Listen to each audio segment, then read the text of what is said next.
Episode की शुरुआत बृहस्पति के चंद्रमा आयो की सतह पर होती है। दो अंतरिक्ष यात्री आइसा मार्था किवेल्सन, मार्था काइवल्सन और उसकी साथी बर्टन एक रोवर में सफर कर रहे होते हैं। अचानक रोवर जोरदार झटके के साथ पलट जाता है और एक गहरी खाई में गिर जाता है। हादसे में बर्टन की तुरंत मौत हो जाती है और आइसा गंभीर रूप से घायल हो जाती है। आइसा धीरे धीरे होश में आती है और अपनी हालत का आकलन करती है। उसके शरीर पर चोटें हैं और उसकी ऑक्सीजन तेजी से खत्म हो रही है। बेस, जहां उसे पहुंचना है, लगभग 11 किलोमीटर दूर है। मिशन के नियमों के अनुसार उसे बर्टन की डेड बॉडी को भी साथ ले जाना होगा। वह एक रस्सी से बर्टन की बॉडी को बांधती है और उसे घसीटते हुए आगे बढ़ती है। आयो की सतह बेहद कठिन और खतरनाक है। गहरी दरारें, जहरीली गैसें और विकिरण। चलते चलते आइसा की हालत खराब होने लगती है। उसकी सांसें भारी हो जाती हैं और दर्द असहनीय हो जाता है। दर्द से राहत पाने के लिए वह मेडिकल मॉर्फिन का इंजेक्शन लगाती है। मॉर्फिन से उसे थोड़ा आराम मिलता है, लेकिन अब वह मतिभ्रम हैल्यूसिनेशन करने लगती है।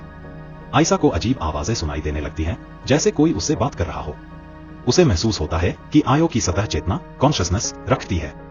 उसे चट्टानों और रेत में अजीब पैटर्न और चमकती हुई लहरें दिखती हैं। उसे अचानक बर्टन की बॉडी से आती हुई एक आवाज सुनाई देती है, आइसा, आयो हमसे बात कर रहा है। अब बड़ा सवाल यह उठता है, क्या यह सब सच में हो रहा है या यह सिर्फ आइसा के दिमाग का खेल है? आइसा को एहसास होता है कि आयो खुद एक विशाल मशीन हो सकता है जो किसी प्रकार की बुद्धिमत्ता रखता है। आयो की आवाज कहती है, मैं मशीन नहीं हूं, मैं चेतना हूं, मैं जीवन हूं, और अब तुम भी मेरे साथ एक हो सकती हो। आइसा घबराई हुई है, लेकिन उसके पास और कोई विकल्प नहीं बचा है। आइसा हर हाल में बेस तक पहुंचना चाहती है, लेकिन उसकी ताकत खत्म हो रही है। उसकी ऑक्सीजन लगभग खत्म हो चुकी है। जैसे ही वह बेस के करीब पहुंचने लगती है, आयो की सतह में और भी ज्यादा ऊर्जा कंपन होने लगता है। आयो की आवाज और तेज हो जाती है, तुम मरने वाली हो, लेकिन तुम्हारे पास एक और रास्ता है। अगर तुम चाहो तो तुम आयो के साथ मिल सकती हो और अमर हो सकती हो।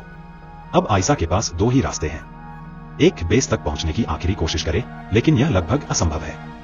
दो, आयो की चेतना में शामिल हो जाए और किसी नई ऊर्जा के रूप में जीवित रहे। अंत में आइसा आयो की रोशनी की ओर छलांग लगाती है। एक तेज रोशनी फैलती है और एपिसोड खत्म हो जाता है। एपिसोड का अंत खुला, ओपन एंडेड रखा गया है। हमें यह साफ तौर पर नहीं बताया जाता कि आइसा के साथ क्या हुआ। क्या आयो सच में एक विशाल चेतना था या यह केवल आइसा के दिमाग का भ्रम था? क्या कोई ग्रह भी एक तरह से जिंदा हो सकता है? जब इंसान मौत के करीब होता है तो उसका दिमाग कैसी कैसी चीजें देखने लगता है।